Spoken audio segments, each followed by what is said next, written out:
So everyone talks about who shouldn't buy real estate. But let's flip the script. Today I'm going to share who I think should consider buying a home in Toronto and GTA right now, and how to know if you're truly ready. I'm not trying to hype things up. I am trying to be realistic. I have been in real estate for some time in GTA and here in Durham Region, and I have seen buyers doing very well after buying and buyers who regret their decision because they weren't ready. So the difference is it's not just about the market, it's about your situation, your numbers, and your mindset. If you say yes to most of the things I'm going to say, then you might be ready to buy a home. If not, then it will be better for you to wait until you get more yes. The first one is you have a stable, reliable income. If your job or business is steady and you have been earning consistently for the last 2 to 3 years, that's a good sign. This is not about earning a big amount, it's about how consistent you are. Banks love stability in your job, and you will be also when that mortgage bill comes every month. So, let me give you an example. I have worked with buyers who didn't have the highest income, but they had a steady job for 8 years and no doubt and no debt. They bought a modest home, made payments comfortably, and are doing great today.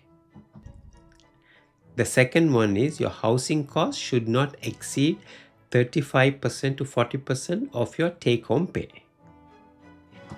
Here's my simple rule.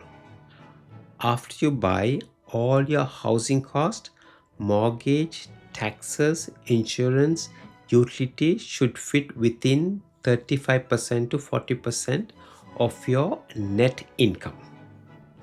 Because you still need room for food, transportation, savings, children activities like sports for them, and a little extra money to have fun.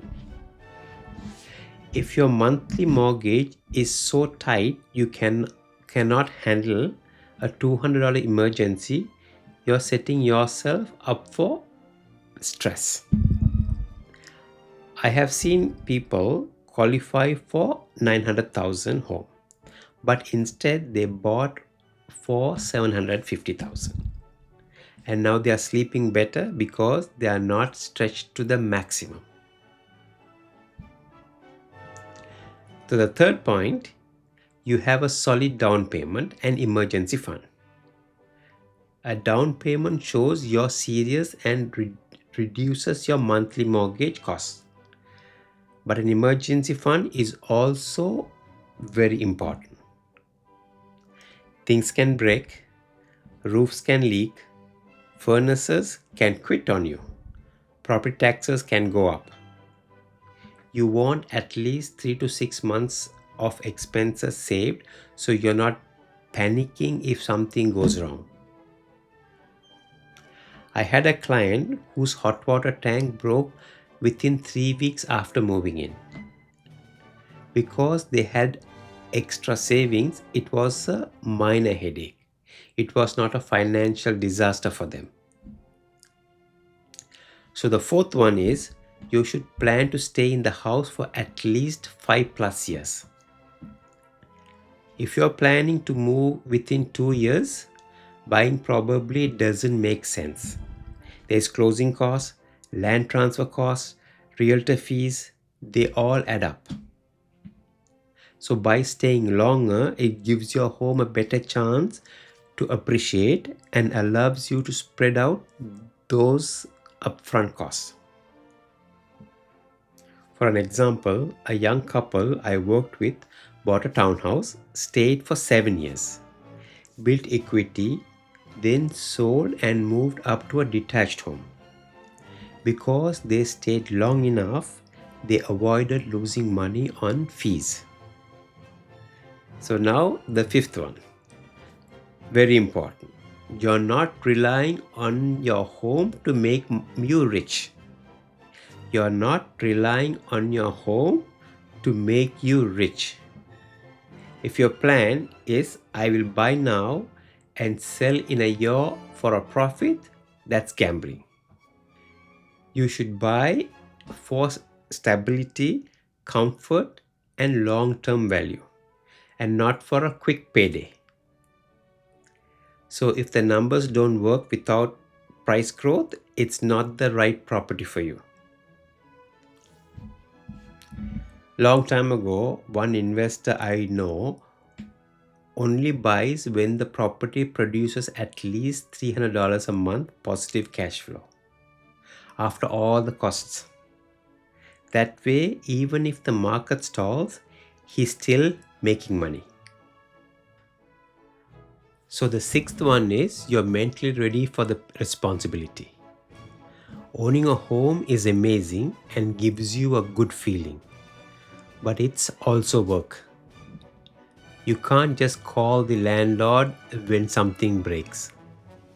You have to budget for maintenance, renovation, and maybe even snow removal or landscaping. If that sounds exciting rather than exhausting, you might be ready.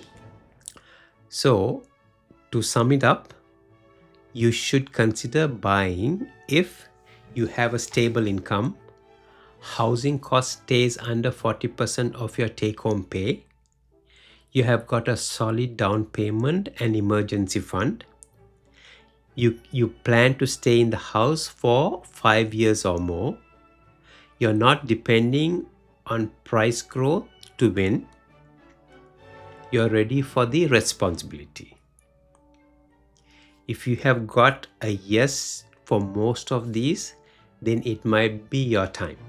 If not, don't rush. The best time to buy is when you're ready, not when the market says so. A good home brings you peace of mind.